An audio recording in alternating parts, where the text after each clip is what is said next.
महाराष्ट्र के एक छोटे से शहर राजपुर में कॉलेज के 5 युवा दोस्त थे।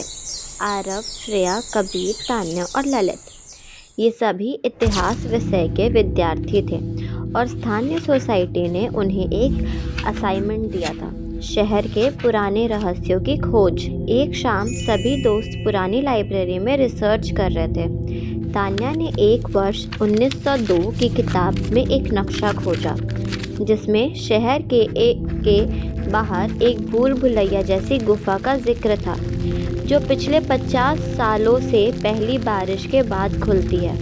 कई कथाओं के मुताबिक उस गुफा में एक रहस्यमय शिलालेख और कुछ अद्भुत प्राचीन वस्तुएं छिपी थी। अगले दिन वे सब साथ मिलकर जंगल के रास्ते से गुफा तक पहुंचे। बारिश के बाद पत्थर हटे हुए थे। सभी ने टॉर्च और कैमरों के साथ अंदर जाना तय किया। गुफा की दीवारों पर विचित्र चित्र और रहस्यमय लकीरें दिखाई दे रही थी। अचानक कबीर का पैर फिसल गया और सभी एक अंधेरी सुरंग में जा गिरे। सुरंग की हवा भरी थी, टॉर्च की रोशनी कमजोर पड़ रही थी। भीतर पहुंचने के बाद श्रेया को एक पत्थर पर कुछ प्राचीन भाषा दिखी। तान्या, जो भाषा में दक्ष थी, वह उसे पढ़ने लगी। सच्चाई वही मिलेगा जहां अंधेरा सबसे अधिक है। ललित ने एक दीवार पर दबाव डाला, जिससे एक दरवाजा खुल गया। दरवाजे के पीछे एक कमरा था। वहां एक सोने की मूर्ति, पुराने सिक्के और एक डायरी मिली।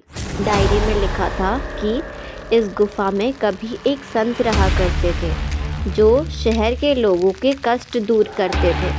मरते वक्त उन्होंने अपने रहस्य और खुशियों को एक ऐसी गुफा में छिपा दिया ताकि सच्चे दिल वाले लोग ही यहाँ तक पहुँचे। तभी एक अजीब सी आवाज़ आई, यहाँ सिर्फ वही जा सकता है जिसे डर नहीं पर शक है। सब डर गए, मगर आरव ने चिल्लाया, हम सच्चाई जानना चाहते हैं। अचानक दीवारें हिलने लगी, गुफा में जमीनें धंसने लगी।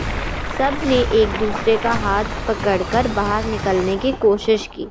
रास्ते में कबीर का टॉर्च गायब हो गया और तान्या एक खंभे पर टकरा गई। एक सुरंग में जाने पर पीछे से पत्थर गिर गए। आगे बढ़ने के अलावा कोई रास्ता नहीं बचा।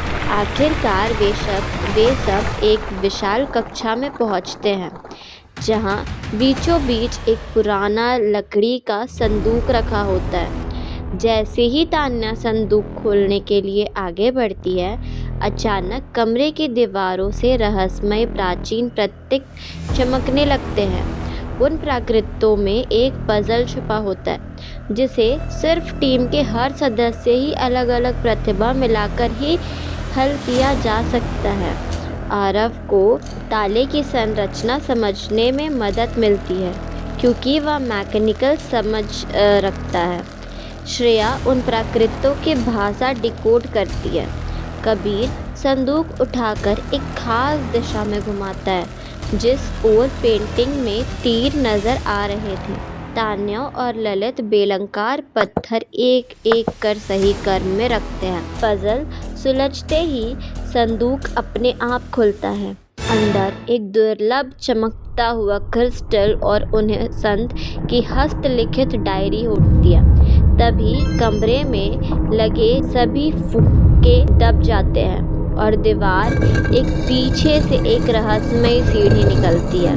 सीढ़ी अंधेरे में जाती है और उस पर सबसे आगे जाते ही एक पुरानी म्यूजिक बॉक्स बज उठती है। जैसे ही सब एक लाइन में सीढ़ी से ऊपर चढ़ते जाते हैं, पीछे का रास्ता धीरे धीरे गायब होने लगता है। ऊपर पहुंचते ही वे एक खुले मैदान में होते हैं। वहां जगह गुफा के ठीक दूसरी ओर निकलता है, जहां पहले कोई रास्ता नहीं था। जब सब अपनी खोज के साथ गांव लौटते हैं, तो न सिर्फ इतिहास का रहस्य उजागर होता है, बल्कि स्थानीय सोसाइटी को भी एक प्रवेश मार्ग मिलता है, जिससे अतीत और वर्तमान का मिलन होता है।